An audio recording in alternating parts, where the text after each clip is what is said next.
walking around the middle of Mexico City and suddenly feeling my pocket buzz and me taking it out, and it's an update from my mom about whatever she's talking about during the day. But it's just awesome because she's in St. Louis, Missouri, and has her own life, and here I am in Mexico City with the State Department and at this awesome conference, and we're both leading. One example of this more recently is we just launched internationally, and it was always kind of available for people to use, but it was only in English until about a month ago, and we launched in Spanish for the first time on February 11th. So one of the countries that has really taken off and has a significant Facebook population since we launched in Spanish is Colombia. And this is actually really noteworthy. Globalization is the way the world has become connected on an economic and cultural level through the use of free markets, fair trade, and supermarkets on a scale that has never been seen. Globalization has affected social media in that the sites and programs are no longer used explicitly for individuals to connect with personal acquaintances, but as a way for individuals, groups, and businesses to connect with people from across the world for both personal and business objectives. And in return, social media has affected globalization in that it has allowed it to expand directly to the individual. Now, not only are companies aware of what everyone else is doing, but citizens in globalized countries are aware of what companies are up to. This democratization of information has created a vast world of social networking, with both good and bad influences on people, corporations, and culture. Since I graduated high school, a lot of my friends have went off to college in various places, like one went to Harvard actually this past semester. So it's been great for me to keep in touch with her on Facebook. So I would say there's some good and bad. You just have to know when is when. Well, for me, because my grandmother is from the Dominican Republic, so we have a lot of aunts and cousins and that kind of thing, and so it's been a way that we can really stay connected without having to make long distance phone calls and that kind of thing. So it's cheap.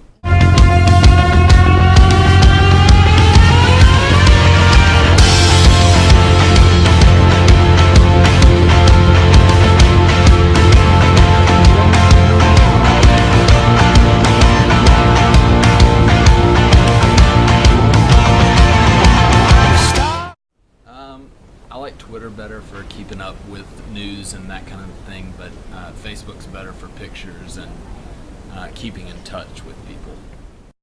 I like Twitter better because it's where I get all of my news and my sports stories. I mean, pretty much every news, instead of being on Facebook, they're on Twitter. They can get information out there faster, and I can check everything at once.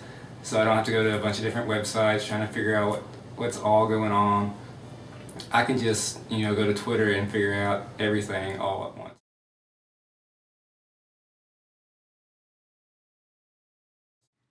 By now, it's no secret that social networks are sharing some of your usage data with advertising partners. Most of the time, this data gets anonymized when it gets passed on so that there's no personal identifiable information attached to your browsing history. Or does it? It turns out that some social networks, including the major ones that we all know and love, have an interesting definition of anonymous, essentially making it possible for lots of personal identifiable information to be exposed in connection to browsing history.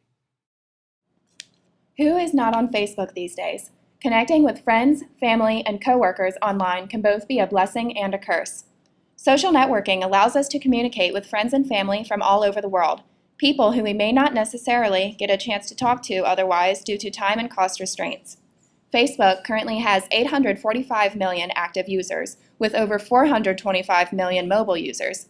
Facebook users share over 100 billion connections collectively.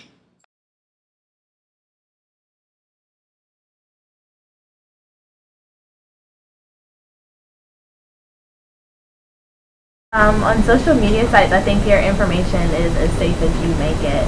Like, the internet can't expose anything that you're not giving it to expose. So as long as you're keeping things that you feel are private or sacred to you, to yourself, then I think that it's safe. Yes, being a student on campus, there is actually an agency that is hired by Auburn Athletics that pretty much stalks our social networking to say the least. And we have to be very careful of what we post and what is posted onto our Facebook and our Twitter. Anytime that we use a certain word, such as like the word party or kill, in our statuses, our coaches get an email saying that we use those words. If we get tagged in a photo that has a red Solo cup, even, or any kind of cup in it, or Bud Light in the background, even if we're not drinking, if we're associated with people who are, then we get in trouble for it, and we get our rights to compete taken away. Well, being a Tiger Paw and part of Auburn athletics and the Auburn family, everything has to be clean. There can be no profanity, no partaking of any alcoholic beverage at a party, no clubs, nothing like that. And it's not that I would put it on there. It's like friends would tag you in a post or tag a picture of you, and then you would have to delete it immediately and just remove every trace of that from your page, because we were told everything we do represents Auburn and represents the Auburn family, and Auburn didn't want to portray that persona of a college student.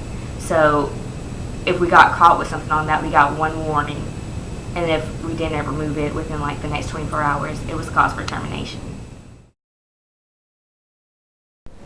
I actually had an experience one time where I would get random messages from this guy, and it would be like, hey, what's up, let's meet up, and I clicked on his photo, and it was someone from not the United States, and it just repeatedly happened multiple times. So I kind of got freaked out by it and blocked it and reported it through Facebook. Yeah, I have, especially since coming here and, being on a roster online, and, people, especially from like the SEC and maybe coaches from around the country when I was being recruited. Yeah, I kind of had to just go by faith that was actually the person. But yeah, I have had people, random ones, friend me. Privacy settings and other controls are meant to protect you and your information from unwanted viewers. However, there are some things that are equally as dangerous that can be a threat to your information and your personal safety. These privacy settings are meant to ensure your information doesn't end up in the wrong hands. When you register for these sites, the information you put in is enough for scammers and hackers to access your other accounts like your email, banking, and PayPal. When you use social networking, you often state what you're doing, where you're from, and where you're going, which in the wrong hands can allow for stalking and other dangerous situations. Social media is also affecting you in the workplace. With the opportunity for employers to see photos normally unseen, those party pictures from college may lose you a potential job opportunity. So when was the last time you checked your privacy settings, and how do you know where your information is going? Truth is, no one is 100% certain that their information is safe. As much as we are led to believe that it is, social networking sites are both a blessing and a curse. Everyone is at risk all over the world due to the fact that globalization has created a world where we are always connected, and it allows everyone to get access of personal information.